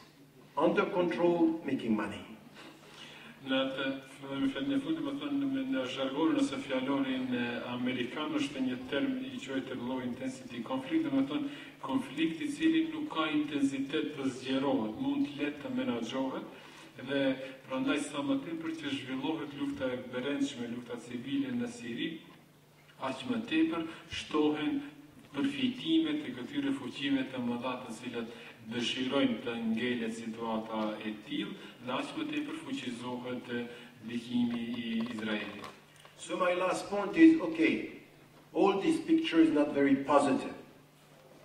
And you may say, okay, he came here just to destroy our hopes. Mund të them se kjo pasqyrë, kjo përshkrimi imi nuk është edhe aq pozitiv, dhe ju tani mund të thoni se që ka ardhur ndaj preje i mitit, si shtemin e cënoj shpresa. No, I came here to raise together our lucidity, our understanding, to try to say, okay, what shall we do from where we are? Jo, unë kam marrë këtu që bashkarisht ta ndryshojmë ose ta formulojmë të kuptuarin tonë. Çka të bëjmë nga situata në cilën jemi tani? We should be serious. We should be committed to our principles. Duhet të jemi serioze, të përkushtuar në parimet tona. If you are serious about democracy or Islamic principles dealing with shura, where there is no difference and there is no contradiction between our values and the democratic processes, we should come and say and be very clear on the fact that we are not compromising in any country with the principles of freedom, dignity, and democratic processes. Nëse jemi serioz dhe besojmë se vlerat e mirëfillta demokratike janë në harmoni me atë parimin e shuras të cilin ne kemi në Islam, atëherë nuk duhet të lejojmë që të na shfaqen kontradikta edhe duhet me çdo kusht pa kurfar kompromisi ta mbrojmë të drejtën e lirisë, të drejtën e dinjitetit dhe të drejtën e demokracisë. Second, we should say to all the leaders, instead of simply supporting who are running now in Tunisia or in Egypt and being happy with this, we should tell them and tell ourselves, there is no future in the Middle East, as there is no future in Macedonia, if we don't act against corruption, if we don't act for social justice, and if we don't reform the educational system. These are the principal things, these are the priorities, and not to celebrate the spring, where no one is dealing with spring. Now the reality is no corruption, more social justice, more educational policies. As we are talking about it here in Macedonia or in Europe, we have to be serious about it in the Muslim majority countries and in the Middle East. This is where our awareness is not to look at Europe and saying, Europe is in crisis. Yes, Europe is in crisis. And you know what? If Europe is in crisis, it means that you are in crisis. You know why? Because you are European. Nëse ne vetëm e konstatojmë, po, Europa është në krizë. Atëherë çka? Në fakt ne jemi në krizë, se ne jemi banorës e qytetarë të Evropës, domethënë kjo krizë neve na ka kapluar. Mirë po, ajo që është parim bazë të cilin ne, thot profesori, duhet t'u themi troç liderëve tanë, por edhe vetvetes. Qoftë të themi me rastin e lindjes së afërme, udhëheqësisë e Egjiptit, e Libisë, e Tunizisë, e kështu me radhë, por pse jo edhe vetë udhëheqësisë tonë këtu në Maqedoni, se pa u ndryshuar çështjet në lidhje me luftën kundër korrupsionit ose eliminimin e korrupsionit, në lidhje me drejtësinë shoqërore, në lidhje me reformimin e sistemit arsimor, ne nuk duhet ashtu vetëm të inicuar nga entuziazmi, ta kremtojmë ja u bë pranvera, super u rregullon çështjet. Pra, duhet të ngrisim këtë vetdije tonë në këtë drejtim. Edhe një herë, lufta kundër korrupsionit, drejtësi sociale dhe reformimi I sistemit arsimor. So, you get me now? The state of Ramadan, deep spirituality, and trying to make our mind and say what are our principles and our priorities, and not being emotional, means, and this is my last point. Tani e kuptuat pojintën e atij spiritualiteti që e përmendëm në fillim në lidhje me Ramazanin, domethënë në Ramazan të arrihet ai spiritualiteti I thellë që të ndalim edhe të themi cilat janë parimet e mia dhe cilat nuk duhet t'i ndjekim më tepër. In our situation now, as you citizens in Europe or citizens in this country, and we are trying our best to find a way, is when we stick to these principles is also to be one thing which is missing. You know what is the main problem of citizens today, Muslims or people of other faiths? One of our main problems is the lack of courage and understanding. And when we speak about courage, is still today to be able to say that we are struggling for the dignity of every single human being. You spoke about the drones in the United States. We have been misled. Barack Obama is not better in policies than the one before him. He is better in public relations. Në lidhje me këtë çështje, domethënë për t'ju përballemi se si ne duhet t'ju përballemi parimeve tona. Parimisht për të arritur këtë nivel, duhet të jemi shumë më tepër më të guximshëm për t'i reflektuar, për t'i artikuluar këta qëndrimet tona. Për shembull, pointa, siç u përmend më herët në lidhje me ato fluturake të cilat I ka I përdorur shteti amerikan për eliminimin e kundërshtarëve. Kjo do thotë se Barack Obama nuk ka qenë më i mirë se paraardhësi i tij, por ai vetëm se ka qenë një lider me PR më të mirë, domethënë ka qenë më i mirë në reklamimin e tij. And it means at the end to be involved in our societies in Europe, to be the voice. This is your job. Your job here in Europe is to be the voice of the voiceless everywhere, is to be the voice of the people who are repressed, is to still be the voice of the Palestinians, is to be the voice of the African people, is to be the voice in the Middle East of all these people who now are facing corruption and still facing no freedom in economic terms. We have to come with a better understanding of what are the challenges and to be this voice. Don't be silent because you are far, because at the end of the day, when you are silent because you are far, remember how the world was silent when it was close to you. Ajo një çështje tjetër që po ashtu duhet ndryshuar në vetë personalitetin tonë në këtë këndvështrim është të jemi sa më inkluziv në shoqëri, domethënë të përfshihemi në çdo aktivitet të mundshëm. Gjithnjë të jemi zëri kundërshtues i atij të cilit i shkilet e drejta, pavarësisht religioni, pavarësisht komuniteti. Gjithnjë të mbështetet ai i cili ka nevojë për mbrojtje. Edhe atë jo vetëm në kontekstin lokal, por të jemi të tillë edhe për Afrikën, edhe për Afrikën e Jugut, edhe për Palestinën, edhe për lindjen e afërt e kështu me radhë. Për shkak se vetëm se në këtë mënyrë do të mund të kuptojmë sfidat në të cilat ballafaqohet njerëzimi. Mos heshtni për shkak se trazirat janë larg juve. Se kujtoni se kur ju ballafaqoheshit me trazira dhe siklete, se si heshte bota dhe si ndjeheshit ju. And my last word is, there is one thing that I learned from all the religions, and mainly from Islam, because I am a Muslim, but from all the religions, if you study Judaism, if you study Christianity, if you study all the religions, there is something which is important. In the name of your belief, in the name of your conscience, you need to try to understand what is happening, but you need, and I repeat this, we need courageous people. We need people who speak their mind. We need people who stand up for what is right. It means here in your country, and the best way to help the people around the world, we need Macedonian Muslims and citizens standing for what is right here, instead of being sitting in the room and saying, good, come back next year.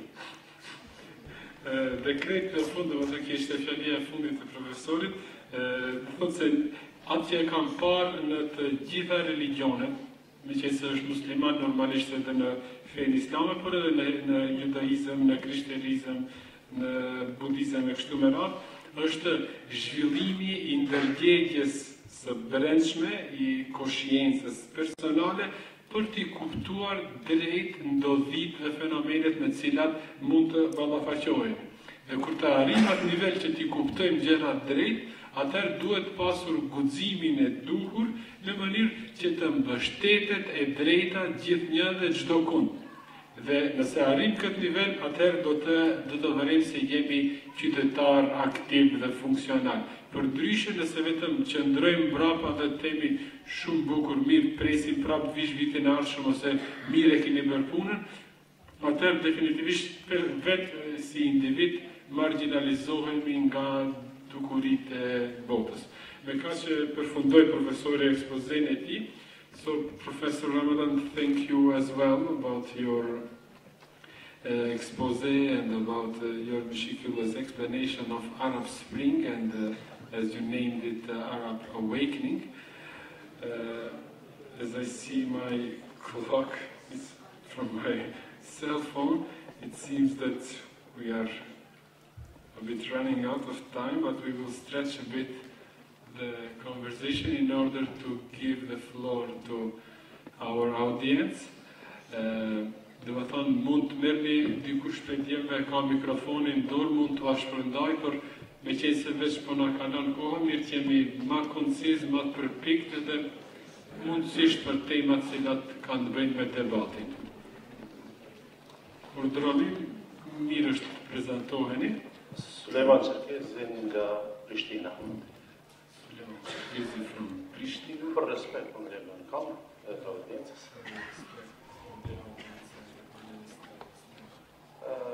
Me profesorin zhvilluam një debat në shiqim verbal.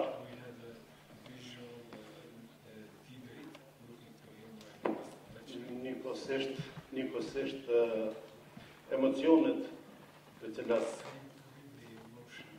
i dha në mënyrë që të mos jemi emocional me të kuptuarit e Islamit.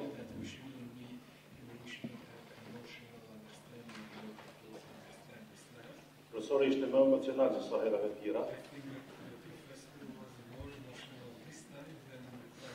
Edhe kuptoj arsyen pse. Si duket është më nevrik me muslimanët e tij.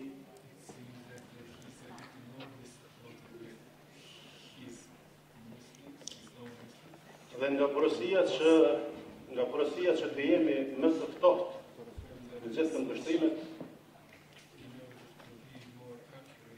mendoj se ftohtësia dhe urtësia vjen nga niveli.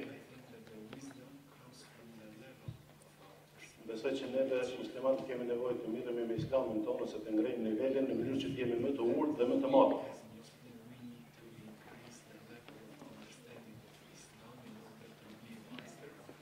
Zakonisht e them me shaka, por me kuptim, fatkeqësisht neve sot jemi tifoz të Islamit.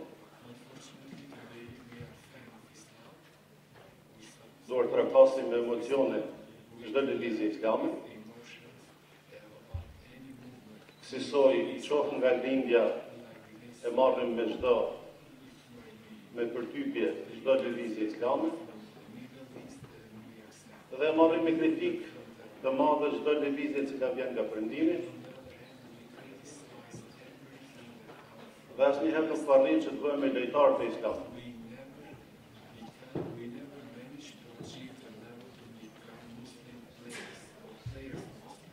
Mendoj se portat janë hapur, autogola po bëhen të mëdha.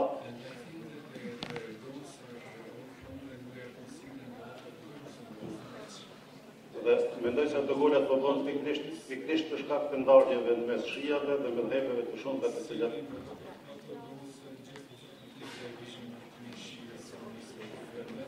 ne jemi popull i vogël musliman në Ballkan. Dhe nuk mund të përballojmë ndarjet në mes të muslimanëve në këto vende, sepse jemi pak.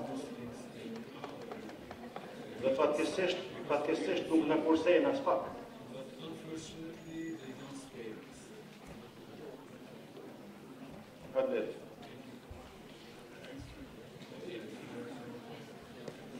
Bismillahirrahmanirrahim. Thank you.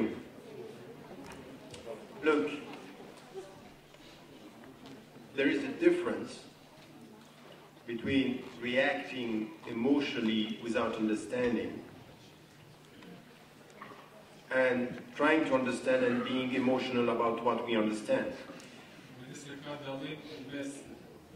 Mendoj se ka dallim mes të qenërit emocional pa I kuptuar gjërat dhe ti kuptosh gjërat dhe pastaj ti trajtosh ato me një qasje më emocionale.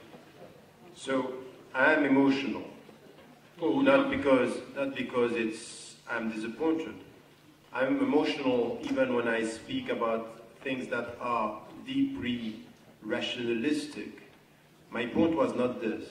Unë jam emocional, por jam emocional jo për shkak të faktit se disa herë kur gjëra trajtohen në mënyrë shumë racionaliste, por pointa ime nuk ishte atje në lidhje me zhgënjimin ose dëshpërimin nga muslimanët. My point was to react emotionally without taking the time to understand. Pointa ime është që të mos reagojmë emocionalisht ndaj dukurive, pa mos me undal pak që t'i kuptojmë se çfarë do me thënie kanë ato. And I agree with you on one thing which is essential. Me juve pajtohet për një gjë që është parimore. You said we need to understand Islam better. We need to understand the unity of Islam, accepting the diversity of Muslims. Tha se duhet ta kuptojmë Islamin më mirë dhe ta kuptojmë unitetin e Islamit duke I pranuar diversitetet ose divergjencat ose dallimet. And to avoid these divisions that we are facing today. Edhe në mënyrë që t'ju shmangemi këtyre dallimeve ose ndarjeve me të cilat tani ballafaqohemi. I would add to this that we need to understand the reality. We need to understand the world. Understanding Islam is a necessity. Understanding and trying to understand the world is a necessity. There is a lack of analysis of what is happening in the Muslim majority countries and even in Europe. Mendoj se atjetër duhet të arrijmë nivelin e të kuptuarit të Islamit, por edhe të kuptuarit të botës. Për shkak se mendoj se ka një mungesë të konsiderueshme të analizave të mirëfillta për atë çka po ndodh, edhe në botën islame, por edhe në botën në përgjithësi. So this is what I was trying to do today. Kjo ishte ajo që doja sot t'ua përcjell juve si porosi. Në rregull, urdhroni atje.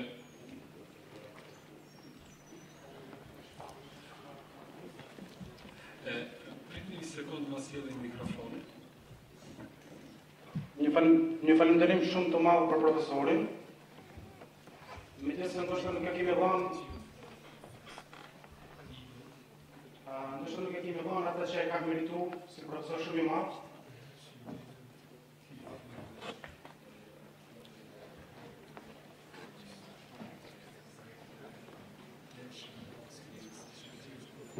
Kisha një pyetje konkrete për profesorin Tarik Ramadan. Si po shaf vota Turqinë, konkretisht si po shaf perëndimi I Turqinë dhe si po shaf lindja e Turqinë.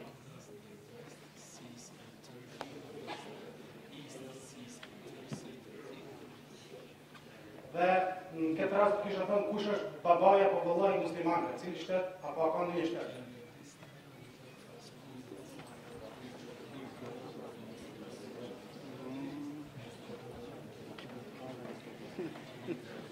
Dhe a ka dikë që duhet ta përmbajmë ose që duhet ta përmbajmë dhe prej kujt duhet presim ndihmë mes muslimanëve në gjithë këtë periudhë që po kalojmë. Ju falenderoj.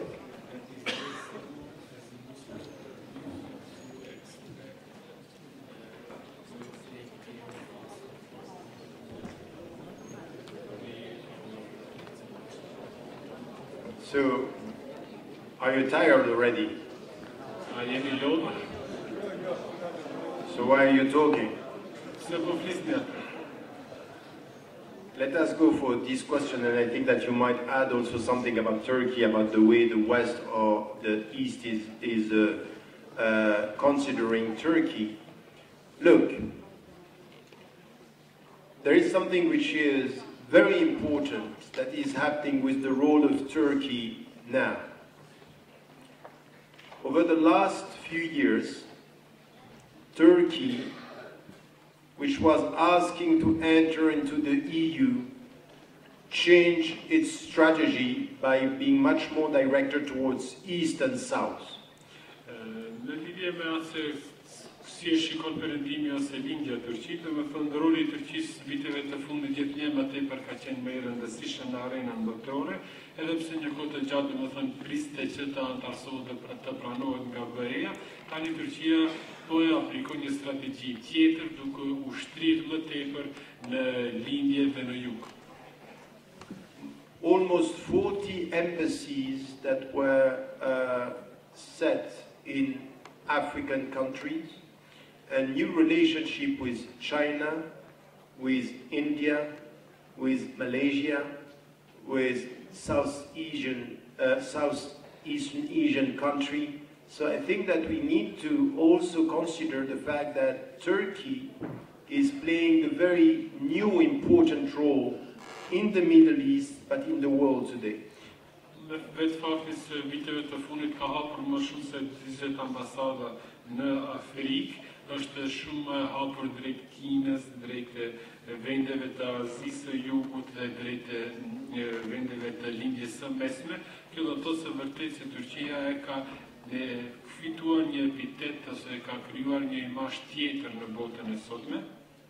In economic terms, Turkey, they wanted to integrate the EU, and now it seems that in the coming 10 years, it might be that the European Union is more in need of Turkey than Turkey of the European Union. Ka këndvështrimi ekonomik, dhe me thënë Turqia synon të integrohet në BE, para ta ndërkohë vërejtë në viteve të fundit se shumë më tepër BE-ja ka nevojë për një Turqi siç është sot, sesa vetë Turqia për një BE siç është ajo tani.